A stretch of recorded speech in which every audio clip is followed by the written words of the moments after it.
Movimiento Construye por Pichincha, la provincia de Pichincha, distrito número 1. Buenos días, don Jorge, lo saluda el periodista Alcides Montilla, está también conmigo mi compañero Julio Osvaldo Ayala Serra. ¿Cómo nos está sintonizando, Jorge? Buenos días. Muy buenos días, Alcides, y a toda la gente en cabina. Un saludo a toda la audiencia y a quienes nos miran por redes sociales igualmente. Asambleísta, antes de entrar en algunos temas relacionados con la actividad política parlamentaria, permítame preguntarle algo que tiene que ver con su compañero Patricio Carrillo. ¿Qué está pasando con él? Porque estoy leyendo que finalmente él ya ha desistido de ocupar su curul. Todos sabemos el impedimento que tiene, porque cuando fue ministro, pues fue censurado por la Asamblea, lo que le obligó a no poder pues, ejercer cargo público por 2 años. Él había hecho una apelación, había presentado un recurso, etcétera, pero vemos que está participando su alterna Natalie Murillo. Efectivamente, el don Patricio Carrillo ya no va a acudir a la Asamblea hasta que expire su censura. Bueno, aquí hay que mencionar que Patricio Carrillo está dando la lucha jurídica, ¿no? Nosotros hemos sido claros desde el principio en el argumento que hemos mencionado y que todavía sostenemos, que es que Patricio Carrillo es apto para poder ejercer efectivamente el cargo de asambleísta.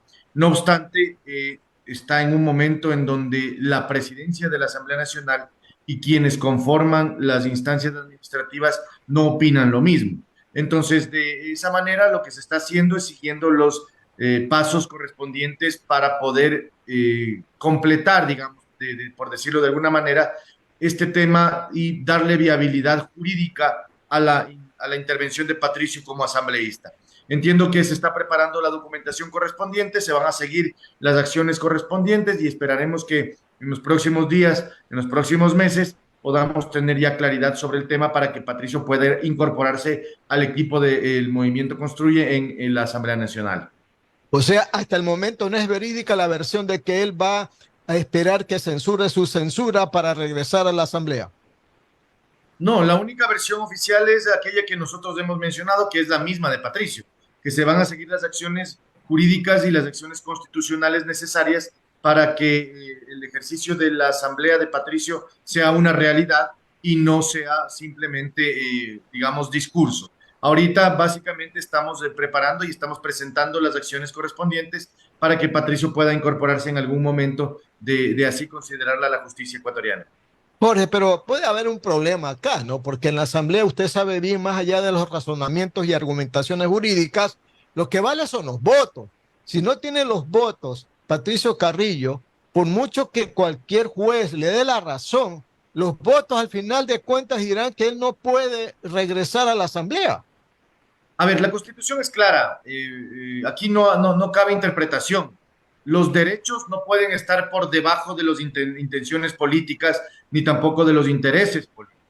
Entonces, si es que los derechos se deben cumplir, y no solo los de Patricio, sino en general del 1.700.000 y pico ecuatorianos que votaron por él, están por encima de cualquier intención política o interés. Eso es lo único que se quiere que se reconozca judicialmente y de una manera clara y no vamos a escatimar los esfuerzos nuestros para llegar a esa intención, a esa efectiva verificación judicial que tendremos que tenerla en los próximos días y en las próximas semanas.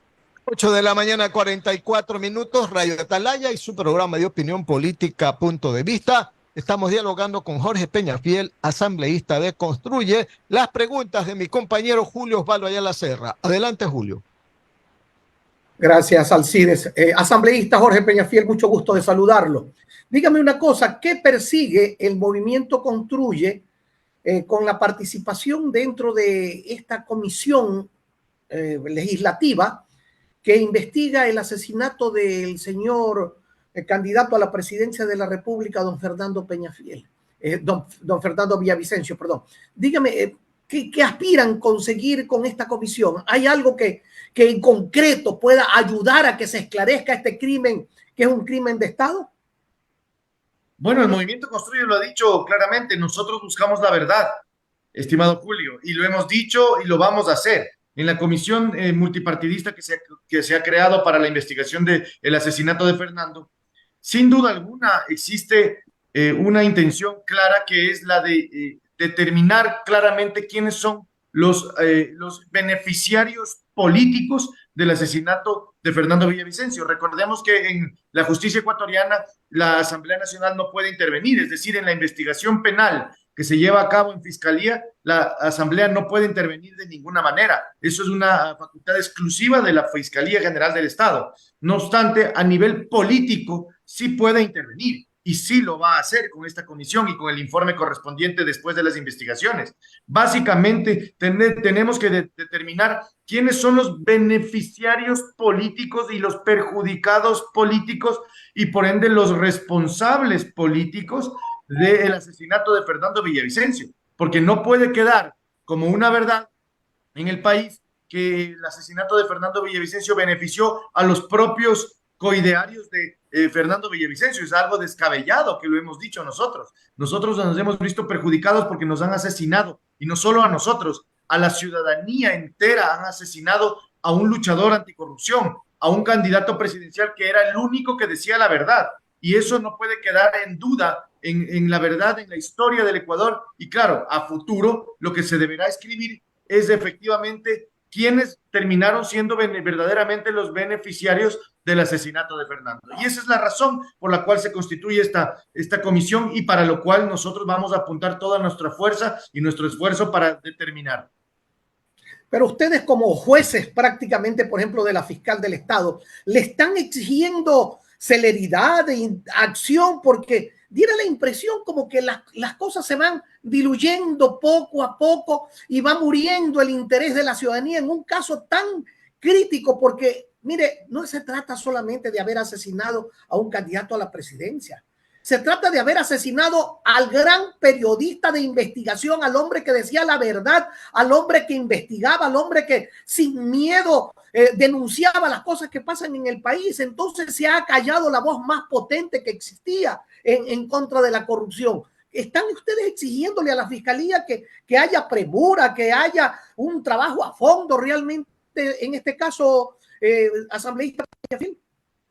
Sí. Claro que sí que lo estamos haciendo, no solamente a la fiscalía, sino a todas las instancias en donde se encuentra parte de la investigación. Recordemos que hay una parte de la investigación que la está llevando el propio FBI, que es la entidad de investigación más importante de los Estados Unidos, que está ofreciendo asistencia técnica y asistencia profesional en la investigación. Asimismo está la Policía Nacional, también que tiene dentro de sus manos todo lo que corresponde a los informes periciales y a los informes concluyentes de criminalística correspondientes a nivel de medicina legal, a nivel de balística, a nivel de criminalística propiamente dicho. Es decir, estamos nosotros como ciudadanos y como legisladores impulsando esa celeridad necesaria dentro de la investigación. Pero lo que no podemos hacer, y hay que ser claros con la ciudadanía, es intervenir en las decisiones, ni tampoco pretender darle una agenda a la fiscalía. La fiscalía tiene independencia absoluta.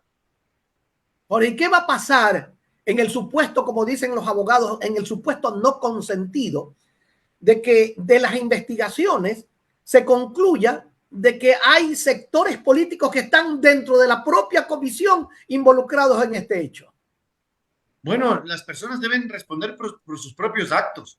Si es que efectivamente se logra determinar que un sector político forma parte de los investigadores, y lo más lógico, lo más natural y sobre todo lo más ético es que tomen un paso al costado y puedan permitir a quienes no estamos involucrados dentro de la muerte y el asesinato de Fernando Villavicencio efectivamente realizar una investigación técnica, una investigación imparcial y permitirle a la ciudadanía conocer la verdad, sin miramientos, sin entorpecer y sin ensuciar la investigación, que es lo que hasta este momento hemos visto de parte de un sector político claramente definido. ¿No hay riesgo de que una mayoría tape una investigación de esta naturaleza? Todo es posible, estimado Julio, todo es posible, pero los legisladores del Movimiento Construye vamos a estar allí para evitar desde cualquier trinchera en la cual nos pongan, para evitar que la verdad sea empañada, sea distorsionada o en su defecto sea tapada, como bien dices tú. nosotros vamos a estar allí para, desde nuestros curules, decirle la verdad a la ciudadanía. Y si no quieren aprobar un informe, si no quieren dejar clara la verdad para el país, pues nosotros haremos nuestro trabajo desde la óptica en la que nos corresponde, como legisladores, desde nuestros curules, desde nuestros espacios en las comisiones y desde la óptica de la política propiamente dicha del país, porque los legisladores son la expresión política del pueblo, la expresión y la representación de la ciudadanía. Y si esa voz nos escucha, pues nosotros estamos allí para que esa voz tenga esa amplificación necesaria y permee hacia todas las instancias de la sociedad ecuatoriana. Alcides, continúe por favor con el diálogo. Las 8 de la mañana, 50 minutos, 8 de la mañana, 50 minutos, estamos dialogando con el asambleísta Jorge Peñafiel del Movimiento Construye. Aquí tengo en mis manos, usted ya lo ha de haber visto, ¿verdad? En la caricatura de Bonillo hoy día en el diario El Universo. Ojalá No que le lo vea digo, pero porque cuénteme. el tema tiene que ver mucho con lo que le voy a preguntar, ¿verdad? Aquí hay pues una mano que sale de repente dentro del cuadro de la columna de Bonil que está apretando el cuerpo del presidente del Consejo de la Judicatura, don Wilman Terán, que le dice, ya basta Wilman Terán. Y abajo dice, ¿hasta cuándo se burlan de la institucionalidad? Guárdelo porque es muy probable que usted para cuando vaya a interpelar a Wilman Terán lo vaya a necesitar porque este es un buen punto de vista. Y yo le quiero preguntar, Jorge, siempre para iniciar un juicio político hay que tener dos cosas, argumentos y votos más que nada. Esto es como en el fútbol, goles y se ganan los partidos. Pero usted no los tiene, el movimiento Construye no. Entonces usted tiene que reforzar su argumentación. Y eso me hace acordar cuando Febres Cordero interpeló pues, a Feroz Blum y levantó las muñecas y ganó el juicio, pues lo llamó a juicio político, le ganó el juicio. Usted tiene que hacer lo mismo con la argumentación que presente Jorge. ¿O usted no la tiene todavía solventemente hablando? Claro que sí, estimado Alcides, tenemos ya preparado el documento está listo y nosotros hemos sido claros aquí, más allá de la argumentación jurídica constitucional que tenemos claramente sólida y definida por el hecho de que han habido diversos incumplimientos, diversos errores, negligencias deliberadas, incluso dirigiendo el propio concurso de la sustitución de los reemplazos de la Corte Nacional de Justicia y entre otros elementos. Aquí hay que preguntarse algo claramente. ¿Quién es Wilman Terán? Y eso es lo que la ciudadanía tiene que entender.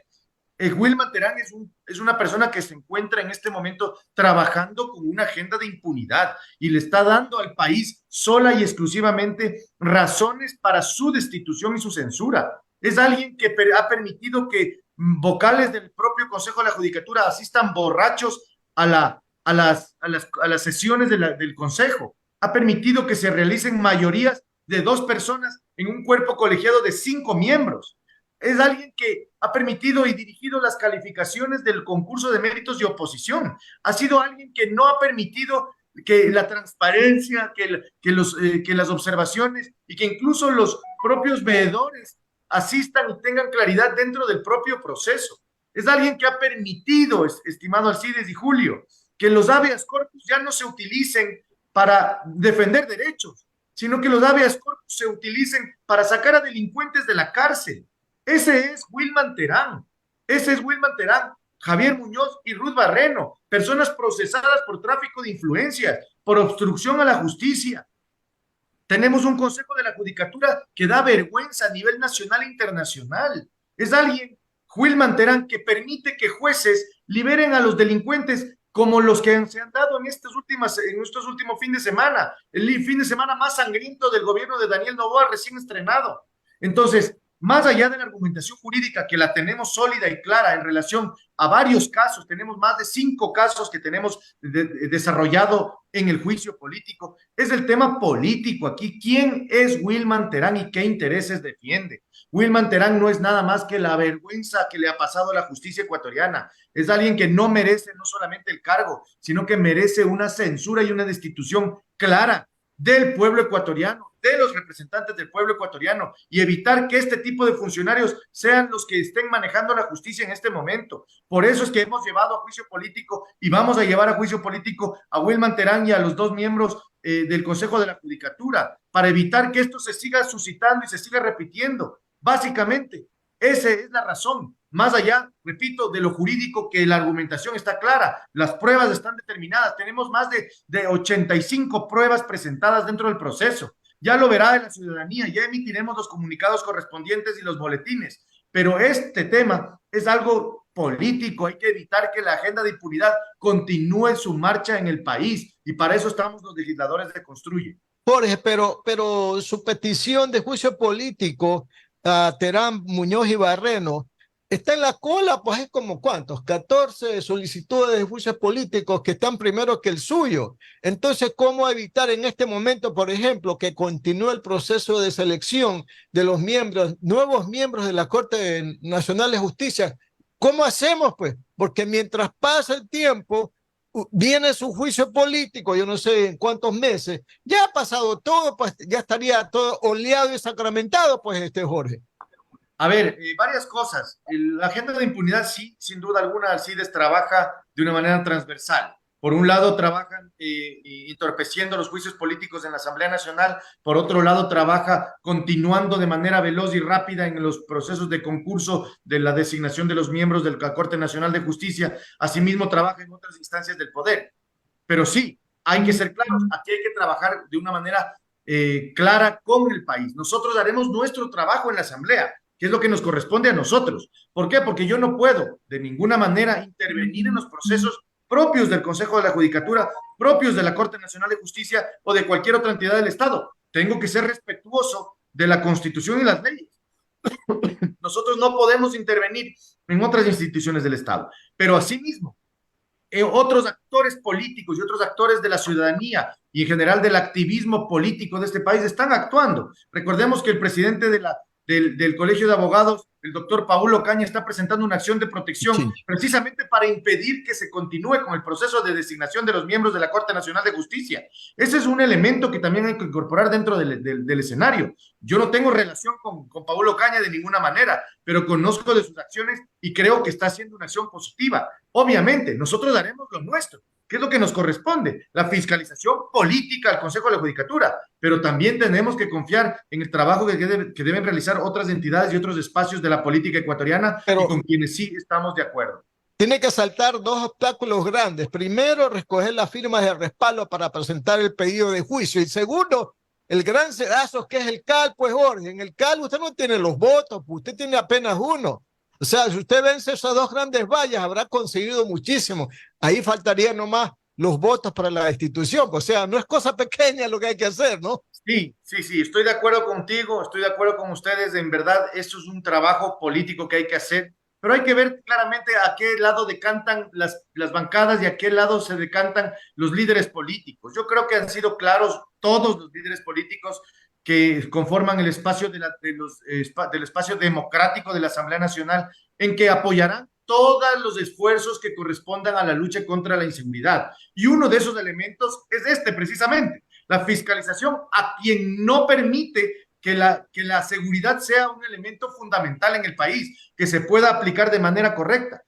Es llevarlo a juicio a quien perdona a los jueces que liberan delincuentes. Es decir, la lucha contra la inseguridad también se la da a las instancias políticas de la Asamblea Nacional, y confiamos claramente desde las bancadas y desde los liderazgos propios de estas bancadas que se apoyen este tipo de acciones que son necesarias para precisamente darle seguridad al país, y que las jueces que liberan delincuentes tengan sanción, y que los jueces que permiten que las medidas cautelares sean lo que se impongan para los delincuentes, a favor de los delincuentes, tengan la sanción correspondiente.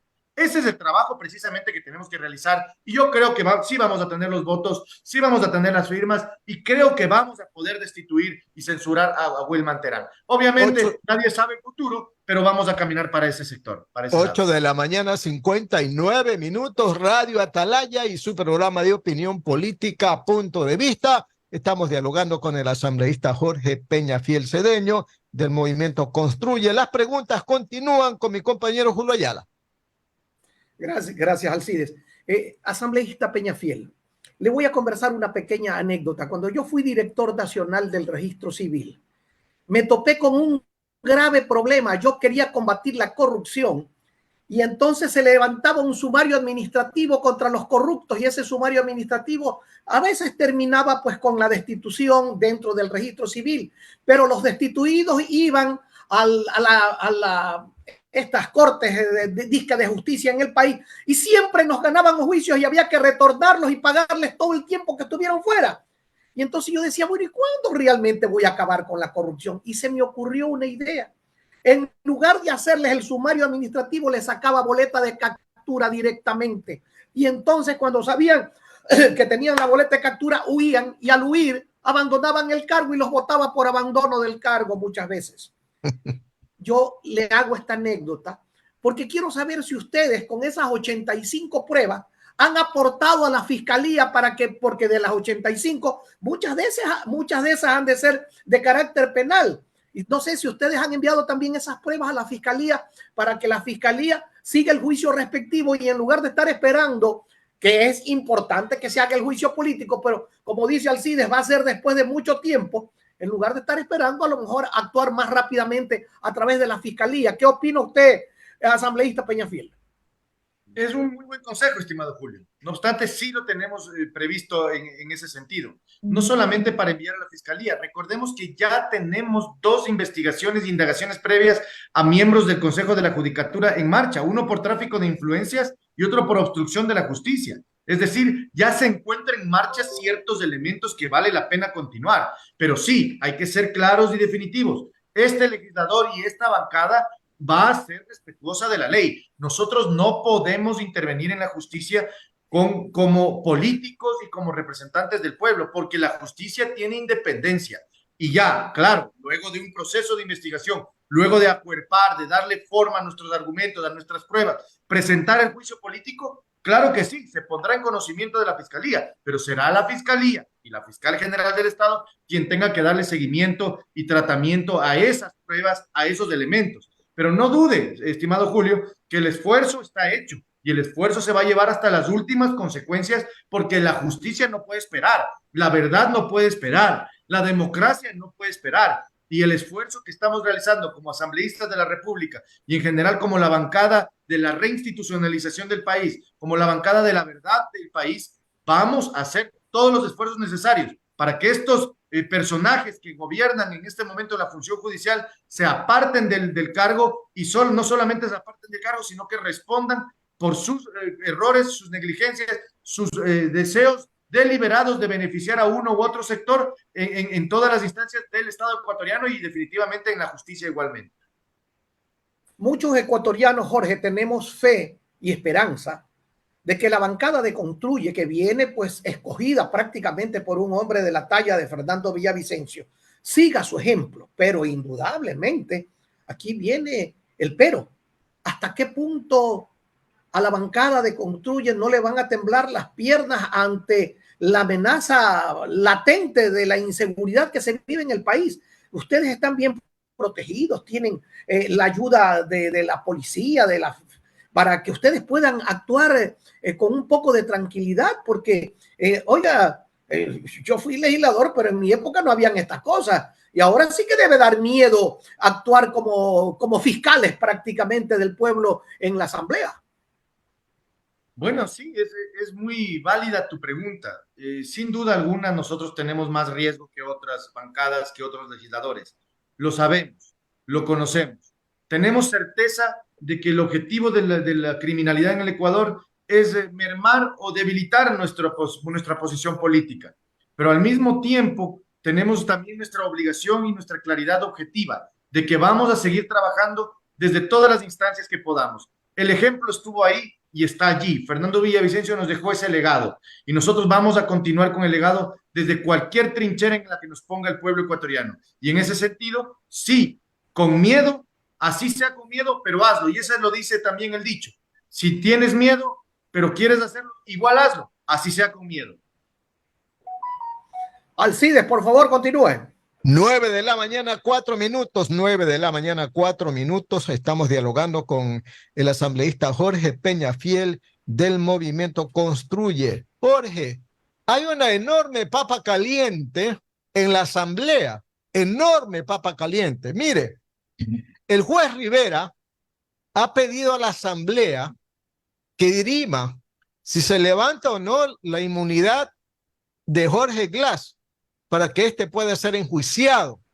Entiendo yo que ese tema está en la unidad técnica legislativa, cuyo informe no entiendo yo que no es vinculante. ¿Qué cree que va a pasar? Tal vez el presidente Crowley le dirá a Rivera: no procede el levantamiento de la inmunidad porque el señor Glass ya no es vicepresidente, o lo pone a consideración del Pleno. ¿Qué cree usted? Bueno, yo tengo seguridad y confianza, estimado Alcides, de que la presidencia de la Asamblea va a contestar esas peticiones descabelladas, esas supuestas solicitudes de autorización para enjuiciamiento de una manera taxativa, de una manera definitiva, de una manera contundente, diciéndole lo que corresponde, que no hay tal autorización, no existe tal autorización para exmandatarios.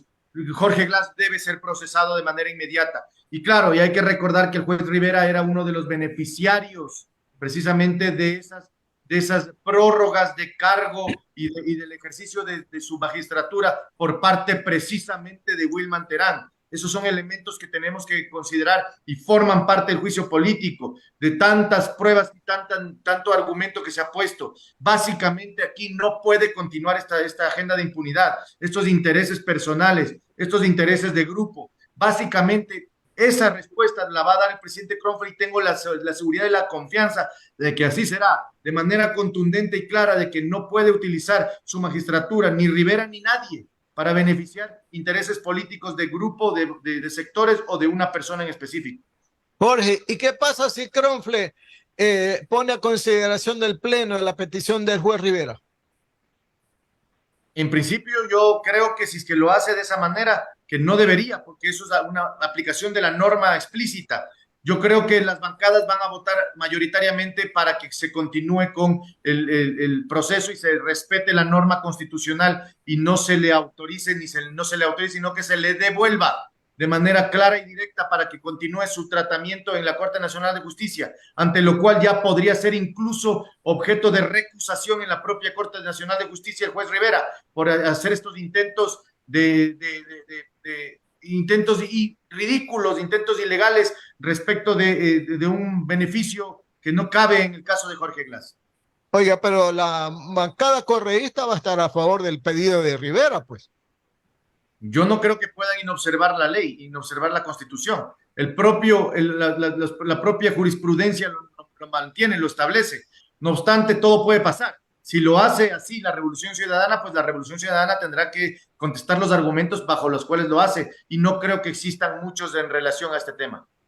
Otra papa caliente, pero no tan caliente, también este tema del juicio político a la fiscal Diana Salazar, ¿verdad?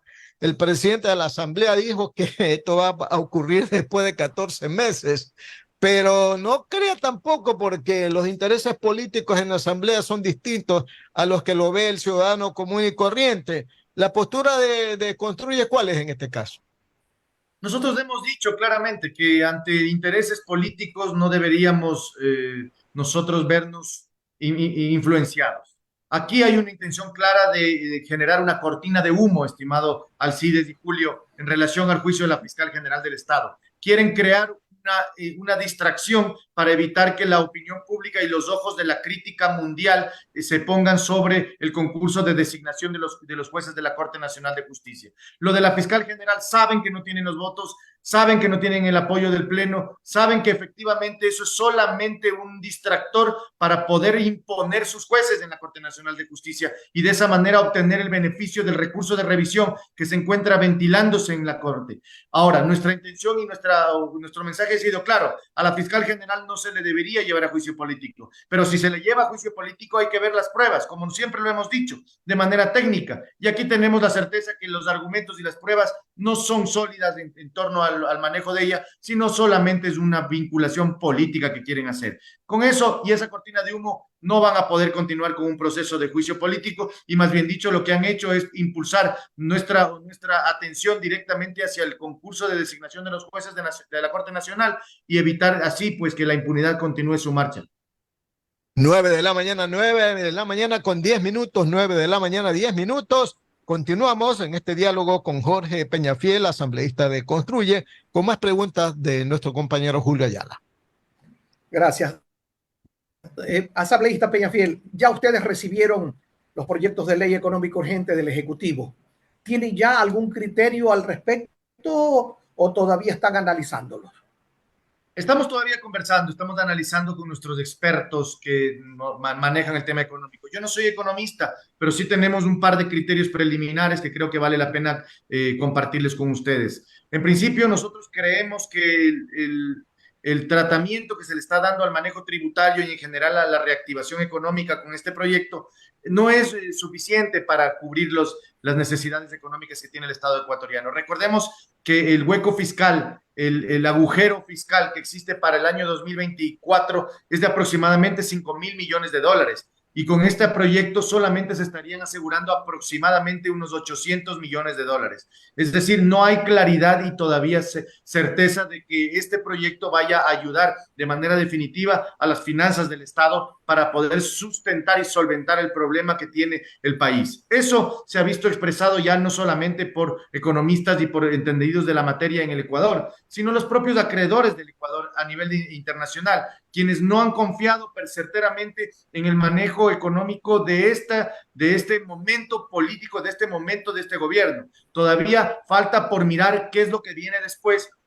Vemos que es insuficiente con incentivos tributarios para jóvenes en el trabajo y con zonas francas. No se reactiva una economía necesariamente, no se reactiva la recaudación tributaria y no se asegura un ingreso mínimo. No obstante, estamos expectantes, creemos que hay algún nivel de certeza, al menos a nivel de gobierno nacional, de que no se puede golpear y no se debe golpear el bolsillo de la ciudadanía, el bolsillo de la familia ecuatoriana, pero todavía hay que esperar para ver cómo financiamos como país, como Estado, este hueco fiscal que necesita el país tener cubierto. De otra manera, estaríamos perjudicando de manera sólida y sustancial las finanzas públicas.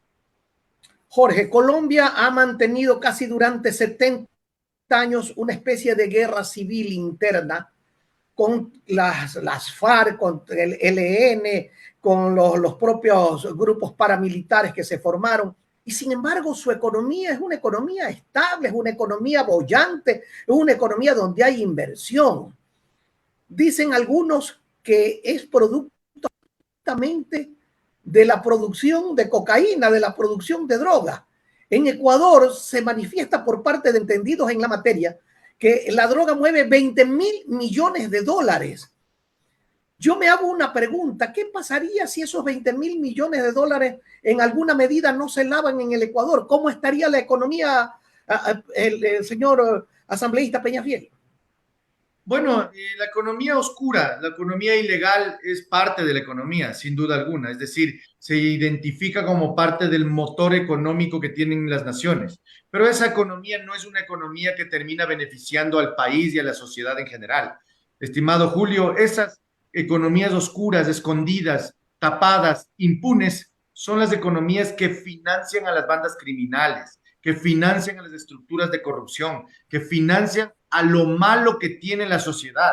Por eso no es posible y no se debe impulsar ningún tipo de manejo o de beneficio en ese sentido. Lo que sucede en Colombia, lo que sucede en Perú, no lo conozco a ciencia cierta, no tengo certeza de cuán grande es la producción económica de estas economías ilegales, pero en el Ecuador tenemos claro de que al menos nosotros tenemos que combatirlas de manera clara y directa, de tal manera que no permitamos como país, no justifiquemos estas actividades con decir que eso da trabajo, que eso permite que la gente subsista y que viva. Si fuera así, pues entonces todos deberíamos ser partes de las bandas criminales y pues trabajar en ese sentido. Aquí hay que ser claros con la ciudadanía. El país no merece, no requiere, ni va a impulsar, al menos de una manera institucional o desde los sectores políticos, desde los sectores institucionales del país, una economía ilegal.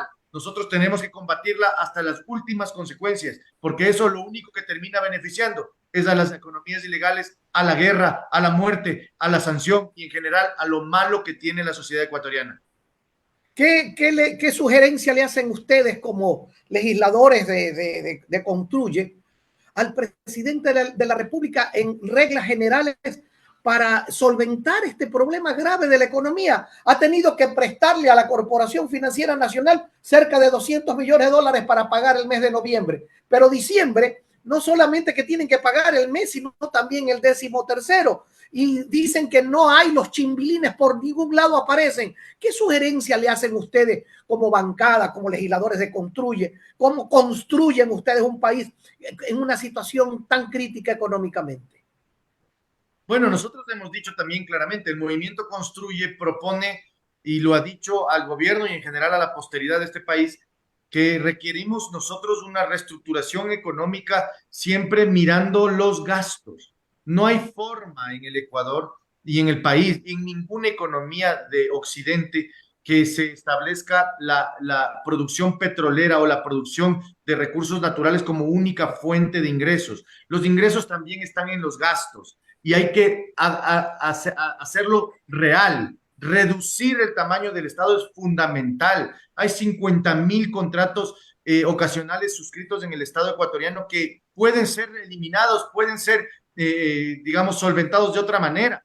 Hay que hacer al Ecuador, hay que hacerlo un país competitivo, hay que permitir que el sector privado invierta. Para eso hay que evitarle la burocracia, hay que evitarle los trámites, hay que liberalizar ciertos sectores de la economía que son necesarios, reducir el Estado, reducir las grandes facturas que tiene el país y creo que también haciendo una inversión en el clima de inversión del país, un trabajo en el clima de inversión del país, podemos mejorar las condiciones para que el sector privado vuelva a ser el motor de la economía y vuelva a darle al país la tranquilidad de que efectivamente le estamos agregando valor a los productos ecuatorianos y dándole reactivación económica a toda la sociedad. Las concesiones en la gran obra pública son un buen accionar para el gobierno. Se debería actuar en ese sentido porque aparte de Moreno, cuando hizo la concesión de la carretera Guayaquil-Salinas, no ha habido ninguna concesión relevante en el país que diga, bueno, esta es una obra trascendente que se va a hacer, que va a generar trabajo, que va a generar bienestar, que va a generar desarrollo, pero no se hace nada. Y toda la vida viven diciendo los gobiernos que es que no tienen mecanismos legales para hacerla. Pero Moreno lo hizo con los mismos mecanismos legales que están vigentes en este momento. ¿Ustedes impulsarían que el gobierno tenga este accionar conjunto con el sector privado?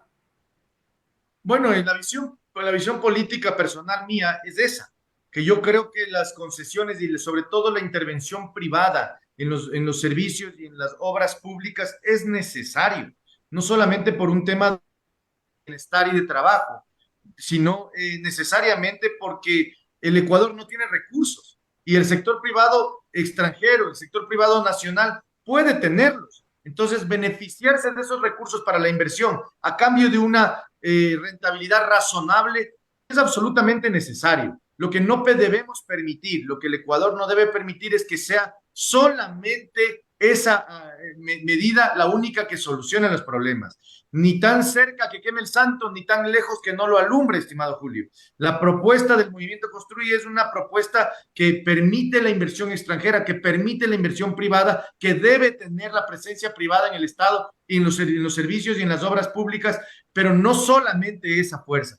El Estado tiene que tener su presencia, tiene que tener su capacidad para convertirle a lo insostenible en sostenible, pero al mismo tiempo ofrecer seguridad, empleo, beneficio, desarrollo y sobre todo tranquilidad para los ecuatorianos. Hoy leía una información, asambleísta Peñafiel, de que Estados Unidos acepta vender misiles de altísima tecnología a Corea del Sur.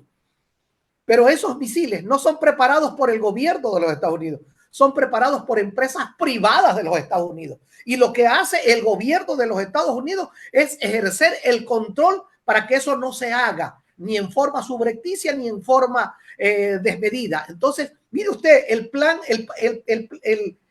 plan del gobierno norteamericano es ejercer control, pero dejar que otros hagan las cosas. Acá en el Ecuador es todo lo contrario. Queremos que el Estado haga todo, y que al mismo tiempo ejerce el control. ¿Usted está de acuerdo un proceso autonómico en el país, por ejemplo, para que las autonomías, para que los municipios, los consejos provinciales tengan la capacidad de hacer el trabajo que deben hacer y no ser simplemente recaudadores para mandarle al Ministerio de Finanzas para que después devuelva cuando le da la gana, bien, mal o nunca, los recursos necesarios? Bueno, aquí yo creo que hay que buscar una medida correcta respecto de la intervención privada, ¿no? Yo creo que el Ecuador es un país muy diferente a los Estados Unidos y en general a cualquier otro país, incluidos los de la región. Ecuador tiene una composición socioeconómica muy compleja, tiene divisiones de regiones que son muy complejas de entender.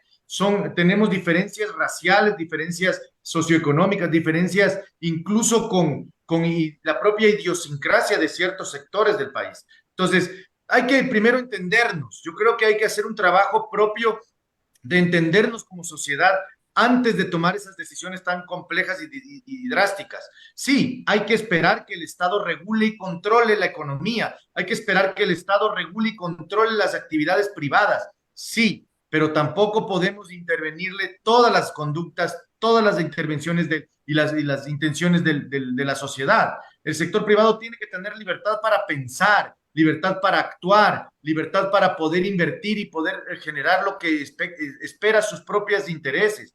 Pero al mismo tiempo tenemos que asegurar que esas intervenciones, esas acciones que realiza el sector privado vayan en beneficio también de la sociedad. Eso pasa por ponernos de acuerdo. Yo personalmente considero que el Ecuador necesita un proceso de apropiación de su constitución, apropiación de sus intereses, en donde podamos ponernos de acuerdo en lo mínimo, para que en lo máximo podamos discrepar, porque si ni en lo mínimo nos ponemos de acuerdo, que es, por ejemplo, qué modelo debemos seguir como país, un modelo europeo del norte de Europa o un modelo estadounidense, un modelo más occidentalizado, o cómo nos ponemos de acuerdo, un modelo más acercado a los intereses, a las visiones de Oriente, por ejemplo, o qué podemos hacer. O sea, tenemos que ponernos de acuerdo. Hay que elegir el modelo, hay que saberlo elegir. Una vez elegido, no podemos movernos. Lo que pasa es que en el Ecuador cada 20 años estamos cambiando de constitución, cada 15 años estamos pensando otra vez en refundar la patria. Cada periodo de cada presidente refundamos la patria. Y esos son errores que no podemos seguir cometiendo. El país tiene que tomar una decisión respecto del modelo que quiere seguir. Y para eso pasa por los políticos y por el sector privado y en general la sociedad tomar decisiones sobre qué es lo que podemos ceder y qué es lo que no podemos ceder. Así es, Jorge, pero ojalá que comencemos en algún momento, ¿no? Porque ya esta situación no aguanta más. Alcides, por favor. Sí, nada más para agradecerle al asambleísta del Movimiento Construye de la provincia de Pichincha, Distrito 1, Jorge Andrés Peñafiel Cedeño, por haber estado con nosotros. Y agradecemos mucho, asambleísta Peñafiel. Estimado Alcides, estimado Julio, un placer haber estado con ustedes. Un saludo a su audiencia, a la gente que nos mira por redes sociales y a tener esperanza. Todavía hay días mejores que se vienen. El país tiene que reconstruir su interés, reconstruir su objetivo como país. Y para eso estamos aquí los políticos que conformamos la bancada, que conformamos el movimiento y que creemos que tenemos un país todavía por construir adelante. Un saludo y un muy buen día. Muy bien, muy bien. 9 de la mañana, 23 minutos. 9 de la mañana, 23 minutos. Este es Radio Atalaya y su programa de opinión política, Punto de Vista. Regresamos después de este breve corte comercial, estimados amigos.